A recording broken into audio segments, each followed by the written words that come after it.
श्री शिवाय नमस्तुभ्याम। हर हर महादेव।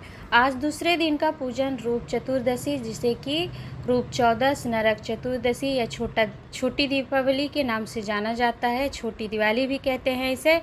तो इसके पूजन विधान को हम जानेंगे। जैसा कि आप सभी को स्मरण होगा कि हम पूज्य गुरुदेव द्वारा वर्णित 5 दिवसीय दीपावली पर्व के महोत्सव पर 5 दिवस पूजन विधान आदि नियम करने जा रहे हैं, जिसमें हमने प्रथम दिन की पूजा धनतेरस का पूजन कर लिया था। आज हम दूसरे दिवस की पूजन रूप चौदस, नरक चतुर्दशी रूप चौदस का पूजन विधान जानेंगे। तो सर्वप्रथम इस पूजन नियम विधान को आप जानने से पहले स्मरण करिएगा, जो कि विशेष बातें आपको बता रही हूँ। इसकी महत्वता को थोड़ा जान लेते हैं। देखिए, नरक चतुर्दशी, जिसे कि रूप चौदस या छोटी दिवाली के नाम से हम जानते हैं, तो इस दिन क्या हुआ था। यह पर्व जो होता है नरक चतुर्दशी का, अमावस्या के दिन हम दीपावली का पर्व मनाते हैं, और उसके एक दिन पहले चौदस को यह नरक चतुर्दशी रूप चौदस का पर्व हम मनाते हैं, जो कि दिवाली से एक दिन पहले पड़ता है। अमावस्या के एक दिन पहले कार्तिक कृष्ण पक्ष चतुर्दशी को छोटी दीपावली रूप चौदस के रूप में हम मनाते हैं। तो नरक चतुर्दशी के दिन भगवान कृष्ण ने नरकासुर का संहार किया था, वध किया था। नरकासुर एक असुर था जिसने रामती देव को कैद करके रखा था और उनको नरक से छुड़ाया था भगवान श्री कृष्ण ने। तो इसलिए इसे नरक चतुर्दशी, इस दिन को हम नरक चतुर्दशी के नाम से भी जानते हैं। और इस दिन पूजन विधान का नियम शास्त्र वर्णन करते हैं।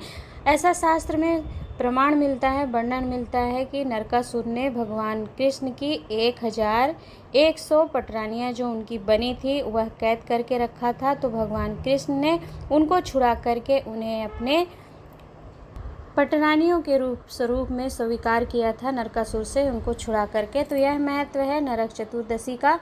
और स्वयं भगवान कृष्ण, जो कि विष्णु के अवतार में हैं, और किसान को 5 दिवस की कथा बता रहे हैं, श्रवण करवा रहे हैं। 5 दिवसीय दीपावली पर्व का जो पूजन विधान होता है, उसमें दूसरे दिन का पूजन रूप चौदस छोटी दीपावली के पूजन का नियम हम विधान जानते हैं।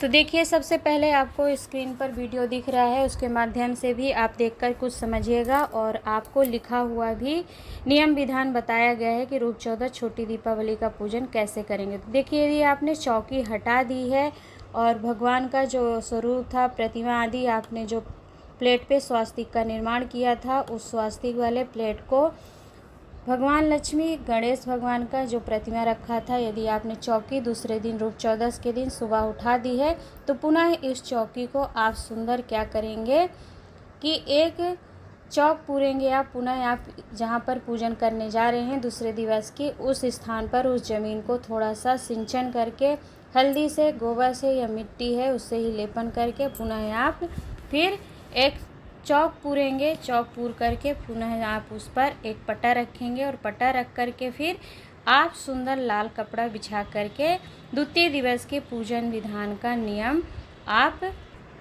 विधान आप करेंगे। जैसा कि आपको पहले ही बताया जा चुका है कि चौक पूरने के लिए आपको आटा और हल्दी का प्रयोग करना है। हल्दी हमारी लक्ष्मी, सुख, समृद्धि, वैभव को प्रदान करने वाली होती है, और यह आटा जो होता है हमारे यश, वंश आदि को सुख समृद्धि प्रदान करता है। तो इन दोनों का प्रयोग करते ही आप चौक पूरेंगे। अष्टदल कमल बना लीजिए, और कमल बना करके फिर आपको क्या करना है, पूजन के लिए जो आवश्यक सामग्री की आवश्यकता पड़ेगी आप उसे नोट करिए।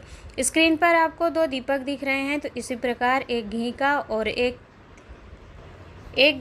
एक तेल का दीपक लेना है। तेल वाले दीपक में आप 4 बाती लगा लीजिए। तेल का दीपक चाहे तो आप सरसों तेल, मीठा तेल या मूंगफली का तेल भर सकते हैं। और घी वाले दीपक में आपको केवल 1 बाती ही लगानी है, लंबी बाती लगानी है, और जोड़े से 2 बातियों को मलकर एक करके आप घी वाले जो दीपक है उस पर लगा करके दीपक को तैयार करेंगे। साथ में आपको सामग्री स्क्रीन पर दिख रही है। 5 कमल गट्टे चाहिए आपको, और 5 हल्दी की गांठ चाहिए। सामग्री नोट करते जाइएगा। 5 कमल गट्टे, 5 हल्दी की गांठ, और 5 आपको अमरवेल के टुकड़े लेना। अमरवेल यह स्क्रीन पर आप देख सकते हैं जो झाड़ियों पे टंगी होती है। तो यह अमरवेल लेकर के आपको 5 टुकड़े ले लेना है। यह हम पूजन जब नियम करेंगे तो उस पर हम इन सामग्री को समर्पित करेंगे। अब आपने यह सामग्री एकत्रित कर ली। साथ में आपको जो कल की पूजन धनतेरस पूजन में आपने रखा था रौली, मौली, हल्दी, कुमकुम, अबीर, गुलाल, वह सभी सामग्री भी रखेंगे। साथ में थोड़े पुष्प रखिएगा। पीले अक्षत थोड़े ज़्यादा करके रखे होंगे आपने, तो वैसे भी रख लीजिएगा और थोड़े पुष्प अधिकता में रखिए। साथ में माता लक्ष्मी, श्री गणेश भगवान को भोग लगाने के लिए आपको थोड़ा सा कुछ मीठा तैयार करके रखना है।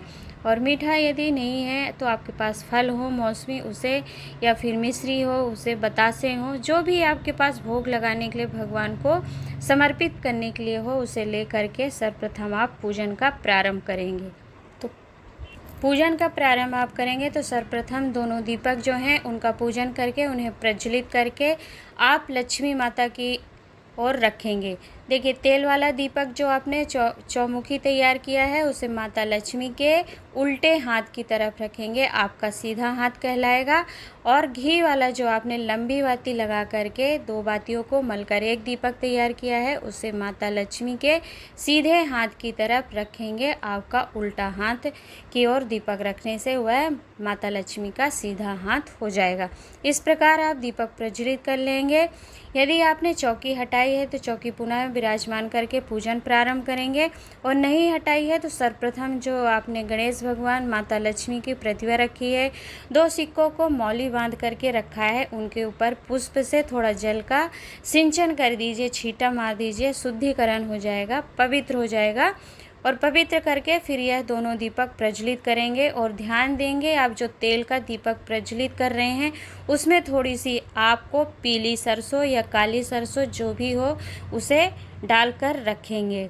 और अपनी पूजन में सर्वप्रथम आप क्या करेंगे, जो आपने 2 सिक्के रखे हैं उस पर हल्दी, कुमकुम, पुष्प, अक्षत, अबीर, गुलाल, मेहंदी, जो भी सामग्री है आपके पास वह सभी उसको टीकेंगे, आप पूजन करेंगे। सभी सामग्री थोड़ी थोड़ी आप गणेश भगवान और माता लक्ष्मी को समर्पित करते जाइए। साथ में आपने जो पीले किए हुए चावल लिए हैं उसको भी आप थोड़ा थोड़ा अपने हाथ में रख करके समर्पित करते जाइए श्री गणेश भगवान को मंत्र स्मरण करते हुए। और माता लक्ष्मी को भी यह पीले चावल आप समर्पित करिए। अपने मन की, हृदय की कामना करिए कि माता रानी आपको निरोगी और सुख समृद्धि प्रदान करें, आपके घर से रोग कष्ट का निवारण हो, साथ में आपके घर में सुख समृद्धि बढ़े। यदि आपने धन्वंतरी भगवान और कुबेर भगवान की प्रतिमा भी रखी है, क्योंकि मैंने तो रखी है 5 दिवस तक मैं यह चौकी नहीं हटाती हूँ, केवल यह चौकी तीसरे दिन ही दीपावली के दिन कलश स्थापना करनी होती है, तो फिर मैं कलश रखने के लिए तब भी मैं प्रतिमाएं सारी रखती हूँ। 5 दिवस तक हम पूजन करते हैं तो यह हमारे घर में सुख समृद्धि देते हैं देवी देवता। तो फिर उसके बाद 5वें दिन ही मैं सभी देवी देवताओं को पूजन स्थल से हटाकर मंदिर में विराजमान करती हूँ। तो इस प्रकार आप उन दोनों का भगवान का पूजन करके और दोनों सिक्कों का पूजन करने के बाद आप दीपक का भी पुनः पूजन कर दीजिएगा। प्रज्वलित किया था तब भी करिएगा, अब प्रज्वलित होने के बाद पुनः दीपक का पूजन करिएगा, पुष्प समर्पित करिएगा। और दीपक के नीचे आसन जरूर दीजिएगा, चाहे पुष्प का दीजिए, चाहे चावल का, गेहूं का, जौ का, जो भी अनाज हो आपके पास उसका आसन अवश्य दिया करिए, क्योंकि बिना आसन का दीपक नहीं रखना चाहिए। और सिक्कों का पूजन करने के बाद फिर आपने जो 5 कमल गट्टे लिए हैं उस 5 कमल गट्टे को सिक्के के ऊपर माता लक्ष्मी के पास समर्पित करिए। और जो आपने 5 हल्दी की गांठ ली है उस 5 हल्दी की गांठ को भी आप लेकर माता लक्ष्मी और श्री गणेश भगवान का मंत्र स्मरण करते हुए अपने घर में लक्ष्मी धन संपदा की प्राप्ति की कामना करते हुए समर्पित करेंगे। साथ में यह अमरवेल के टुकड़े 5 जो आपने लिए हैं उसे भी समर्पित कर दीजिए माता लक्ष्मी श्री गणेश भगवान के चरणों में। यह जो अमरवेल के टुकड़े होते हैं इसका बड़ा महत्व होता है। पूज्य गुरुदेव वर्णन करते हैं कि अमरवेल को किसी भी तरीके के जल की आवश्यकता नहीं होती है, किस परजीवी होता है, अर्थात किसी भी वृक्ष के ऊपर लिपट कर अपना भरण पोषण कर लेता है। इसी तरीके से माता लक्ष्मी भी परजीवी पौधे की तरह हमारे जीवन में सुख समृद्धि का प्रवेश कराएं और धन संपदा की प्राप्ति हो, साथ में हम निरोगी बने रहें, ऐसी प्रार्थना करते हुए माता लक्ष्मी श्री गणेश भगवान को सर्वप्रथम आप भोग लगाएंगे। फल है तो फल से भोग लगाइए, मीठा है जो आपके पास जैसी सामर्थ्यता है आपकी वैसे आप श्री गणेश भगवान माता लक्ष्मी को भोग लगाने के पश्चात श्री गणेश भगवान और माता लक्ष्मी से अपनी झोली पसार कर प्रार्थना करिएगा। और आपने जो 2 दीपक प्रज्वलित करे हैं, एक चौमुखी दीपक तेल का और एक बत्ती का, आपने लंबी बाती का घी का दीपक प्रज्वलित किया है, तो घी वाला दीपक उठाकर श्री गणेश भगवान लक्ष्मी माता की आप उसी दीपक से आरती करेंगे। और आरती करके झोली पसार कर गणेश भगवान और लक्ष्मी माता से धन संपदा वैभव की प्राप्ति की कामना के साथ साथ आप आयु की वृद्धि और निरोगी शरीर बना रहे ऐसी विनती करके प्रार्थना करेंगे। क्योंकि यह जो रूप चौदस का दिन होता है, नरकासुर और यम के नाम से भी इस दिन दीपक प्रज्वलित किया जाता है, जिससे हम नरक का गामी ना हो, हमें कोई नरक का भोग ना भोगना पड़े। तो नरकों से छूटने के लिए भी इस दिन हम दीपक प्रज्वलित करते हैं। तो आपको ध्यान रखना है कि भगवान श्री गणेश, लक्ष्मी माता और धनवंतरी भगवान कुबेर भंडारी से धन संपदा वैभव तो प्राप्त करने की कामना करें ही, साथ में ही अपने निरोगी जीवन की कामना और आयु वृद्धि और घटनाओं से मुक्ति प्राप्ति का भी कामना करते हुए पूजन करेंगे।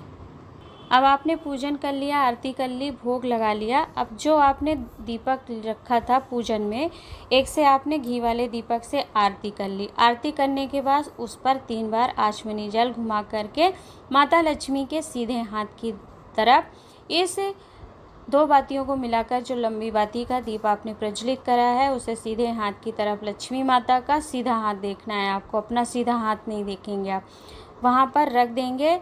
और चौमुखी दीपक जो आपने पीली सरसों या काली सरसों ले करके प्रज्वलित किया है, उसे अपने पूजा वाले स्थान से उठाइए और उठाकर आप अपने पूरे घर में उस दीपक को घुमा लीजिए।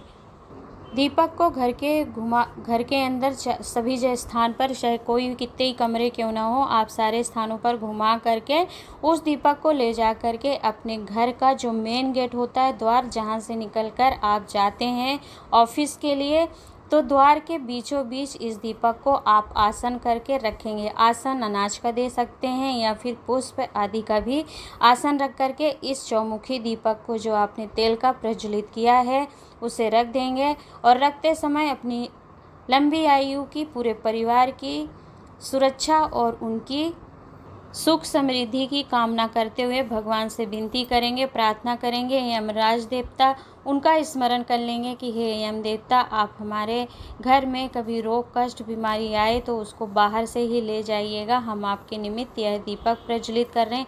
हमारे घर में जो दुख कष्ट है, नेगेटिविटी है, नकारात्मक है, उसे दूर करके हमारे घर में अच्छे विचार और अच्छी सोच का प्रागट्यता और उत्पन्न करें। ऐसी प्रार्थना करके आपको कुछ समय पर क्या करना है, घर के अपने सारे दरवाजे द्वार जो हैं खोल देना है। सारे कमरे कहीं से बंद नहीं होने चाहिए। खिड़की दरवाजे आपके थोड़ी समय के लिए खुला करके रखेंगे जब आप दीपक द्वार पर रखने जाएंगे। और फिर आपको 5-10 मिनट तक दरवाजे खुला करके प्रार्थना करना है अपने मन में, अपने परिवार की सुख समृद्धि की कामना करते हुए। और विशेषता है, आपको ध्यान रखना है कि जब आप चौमुखी दीपक अपने द्वार पर जला रहे हो, तब तक किसी को भी आप अपने द्वार से ना तो रुपया देंगे ना पैसा देंगे। समझ रहे हैं ना आप कि आपको क्या करना है जब आप द्वार पर दीपक प्रज्वलित करेंगे। मान लीजिए आपने कोई ऑर्डर किया होगा या कोई धन संपदा लेन देन करने के लिए आता है, तो उस दिन रूप चौदस, जिसे कि छोटी दिवाली, नरक चौदस, रूप चौदस के नाम से हम जानते हैं, उस दिन जब आप द्वार पर सरसों का दीपक प्रज्वलित करेंगे, घर के सभी खिड़की दरवाजे खोलकर, उस समय पर आपको किसी से लेन देन नहीं करना है। पैसे आपको ना देना है और ना ही लेना है। यदि आप यह पूजन दुकान, व्यापार, व्यवसाय वाले स्थान पर पूजन कर रहे हैं, तब आप रुपये पैसे का लेन देन कर सकते हैं। इस प्रकार से आपको दूसरे दिन रूप चतुर्दशी का पूजन करके पूर्ण करना है अपने द्वितीय दिवस की पूजन को। अगली वीडियो में हम पर्व जो कि दीपावली का महापर्व है, माता लक्ष्मी और उनकी कृपा प्राप्त करने के लिए, तो उसका पूजन विधान हम जानेंगे। तो रूप चौदस पूजन विधान आपको वीडियो अच्छी लगी है तो लोगों के साथ शेयर कीजिएगा, जिससे अधिक से अधिक लोग इस वीडियो का लाभ प्राप्त कर सके। कुछ पूछना हो आपको, नहीं समझ में आया है तो कमेंट बॉक्स में पूछ लीजिएगा, हम उसे बताने का प्रयास करेंगे। साथ में ऐसी ही वीडियो प्राप्त करने के लिए चैनल सब्सक्राइब अवश्य कीजिएगा। आज के लिए इतना ही, मिलते हैं हम दीपावली महापर्व के पूजन विधान नियम के साथ। तब तक के लिए हर हर महादेव।